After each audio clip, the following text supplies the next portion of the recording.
কিরে, হুম কালকে কখন আসবে রাজরা? বললো তো বিকালে। কি পরবি? শাড়ি, কিন্তু আমি না কনফিউজড। এই দেখো না কোনটা বেশি ভালো লাগতেছে, এইটা না এইটা? দুইটাই তো সুন্দর। একটা বলো। এই আরমান ভাই, আপনি একটু দেখে বলেন না কোনটা বেশি সুন্দর।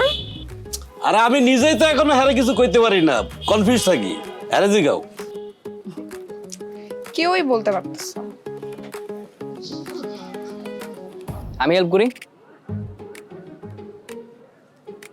লাগবে না। অ্যাট লিস্ট কনফিউশন দূর করার টেকনিকটা বলতে পারি। হ্যাঁ বল বল ভাই, ভাই ভাই তুই বল, আমি একটু কনফিউজ থাকি তো, শিখতে পারবো, বল। ওকে, যখনই কোনো বিষয় নিয়ে কনফিউজ থাকবেন, দেন ফলো দ্য থিওরি অফ দিল চাহতা হ্যায়। আপনার চোখ বন্ধ করেন, চোখ বন্ধ করার সাথে সাথে দেখবেন আপনি যে জিনিসটা পছন্দ করেছেন সেটা সঙ্গে সঙ্গে আপনার মাথায় চলে আসবে। এই দাঁড়া দাঁড়া দাঁড়া দাঁড়া দাঁড়া, তুই তো আমার থেকেও কনফিউজ। হ্যাঁ, তুমি ফলো করবা শাহরুখ খান রে আর উদাহরণ দিবা আমির খান রে, তা তো হবে না ভাই।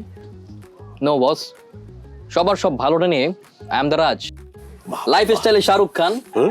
পারফেকশনে আমির খান, হুম। আর কনফিডেন্সে নাম্বার 1 শাকিব খান।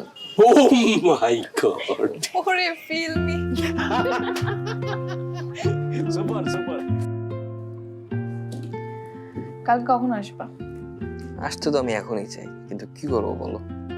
তুমি জানো, আমার কাছে সবকিছু স্বপ্নের মতো মনে হচ্ছে। এত ভালো কিন্তু ভালো না, এত স্মুথ তো হওয়ার কথা ছিল না ব্যাপারটা। ডাল মে কুছ কালা হ্যায়। ওই যে বলেছিলাম না, মন থেকে যদি কিছু চাওয়া হয় পুরো পৃথিবী সেটা তোমাকে দেওয়ার জন্য উতলা হয়ে যায়। আবার ফিল্মি? এসব ফিল্ম বাদ দাও, বাস্তব লাইফে আসো, বুঝছো? জীবন তো ফিল্মই না। জীবন ফিল্ম না, কিন্তু ফিল্ম জীবন থেকেই নেওয়া হয়। Got it? হুম, ঠিক আছে, ঘুমাই পড়ো, এত টেনশনের কিছুই নেই, কালকে দেখা হচ্ছে।